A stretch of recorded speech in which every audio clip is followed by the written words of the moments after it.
Hello बच्चों, let's read the question. The question said that a weak acid has a strong conjugate base and a strong acid has a weak conjugate base. Okay, तो बच्चों question में हमसे पूछ रहा है कि जो एक वीक एसिड होता है उसका जो कॉन्जुगेट बेस होता है वो स्ट्रांग होता है, ठीक है। एंड जो स्ट्रांग एसिड होता है उसका जो कॉन्जुगेट बेस होता है ये वीक होता है। ओके, तो बताना है ये स्टेटमेंट ट्रू है या फॉल्स है। तो फर्स्ट ऑफ ऑल मैं बात करता हूँ बच्चों यहाँ पे की कॉन्सेप्ट। तो बेसिकली ये क्वेश्चन आया बच्चों आयनिक इक्विलिब्रियम से। आयनिक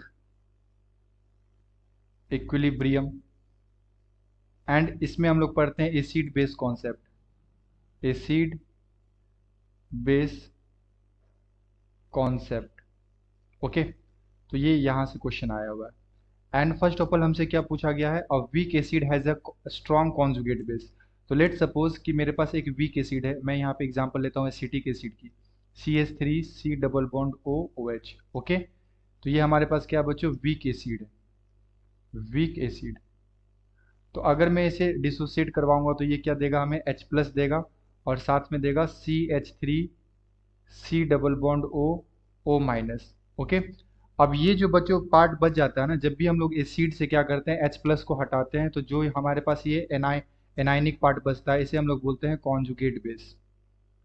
कॉन्जुगेट बेस। ओके, और बेस का मतलब क्या होता है बेसिकली बच्चों कि ऐसा मतलब ऐसा हमारे पास स्पेसीज जो H प्लस को क्या करे, एक्सेप्ट करे। तो जो जितना फास्ट एक्सेप्ट करेगा, जो जितना फास्ट बच्चों एक्सेप्ट करेगा H प्लस को, उसे हम लोग उतना अच्छा बेस बोलेंगे। तो बेसिकली ये जो कॉन्जुगेट बेस है बच्चों ये स्टेबल तो है, यहाँ से अगर आप देखो तो ये क्या कर रहा है, रेजोनेंस कर रहा है, ठीक है। यहाँ पे इधर आएगा निगेटिव जो है वो सिंगल बॉन्ड की तरफ, और ये पाई बॉन्ड जो है वो ऑक्सीजन पे शिफ्ट होगा, बट ऑक्सीजन के ऊपर क्या है, नेगेटिव चार्ज। और हमें पता है ये जो ऑक्सीजन एटम होता है हमारा, ये बेसिकली सेकेंड पीरियड का एलिमेंट होता है, ठीक है। सेकेंड पीरियड का एलिमेंट होता है, और जो हमारे पास सेकेंड पीरियड के एलिमेंट होते हैं बच्चों इसके पास वैकेंट ऑर्बिटल नहीं होता है। वैकेंट ऑर्बिटल ऑर्बिटल इसके पास नहीं होता बच्चों।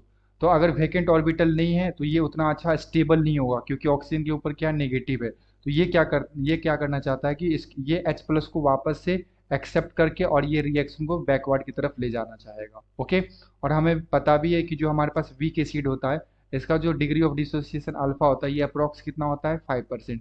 तो यहाँ से बच्चों 5% ही आपको H प्लस मिलता है। ओके, तो ये जो वीक एसिड है इसका जो कॉन्जुगेट बेस है बच्चों इसे हम लोग क्या बोल सकते हैं, स्ट्रॉन्ग। ये कैसा है, एक तरह का स्ट्रॉन्ग कॉन्जुगेट बेस है। ओके, और सेकेंड स्टेटमेंट क्या दे रखा है बच्चों, and the strong acid has a weak conjugate base. तो लेट सपोज मेरे पास एक स्ट्रॉन्ग एसिड है HCl, ठीक है।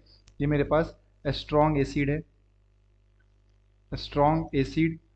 तो अगर मैं इसे डिसोसिएट करवाऊंगा बच्चों तो यहाँ से क्या मिलेगा हमारे पास, H प्लस साथ में Cl माइनस। अब ये Cl माइनस क्या है इसे चेक कर लो। तो ये जो Cl माइनस है क्लोरीन, ये हमें पता है कि ये कहाँ का होता है, थर्ड पीरियड का एलिमेंट होता है। ओके, ये थर्ड पीरियड का एलिमेंट होता है। अभी जो भी हमारे पास थर्ड पीरियड के एलिमेंट होते हैं बच्चों इसके पास क्या होता है, vacant orbital, vacant D orbital. Okay, और अगर इसके पास वैकेंट डी ऑर्बिटल होगा तो ये नेगेटिव चार्ज को आराम से रख सकता है।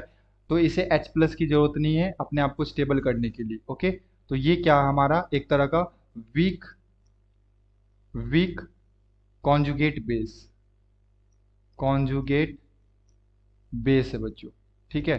तो जो भी इसका जो भी कॉन्जुगेट बेस होता है अगर वो स्टेबल है, H प्लस उसे नहीं चाहिए है ना खुद को स्टेबल रखने के लिए, तो उसे हम लोग वीक बोलते हैं। और ऐसा कॉन्जुगेट बेस जिसे H प्लस चाहिए खुद को लाइक स्टेबल रखने के लिए, तो उसे हम लोग क्या बोलते हैं, strong conjugate base. So this statement is true.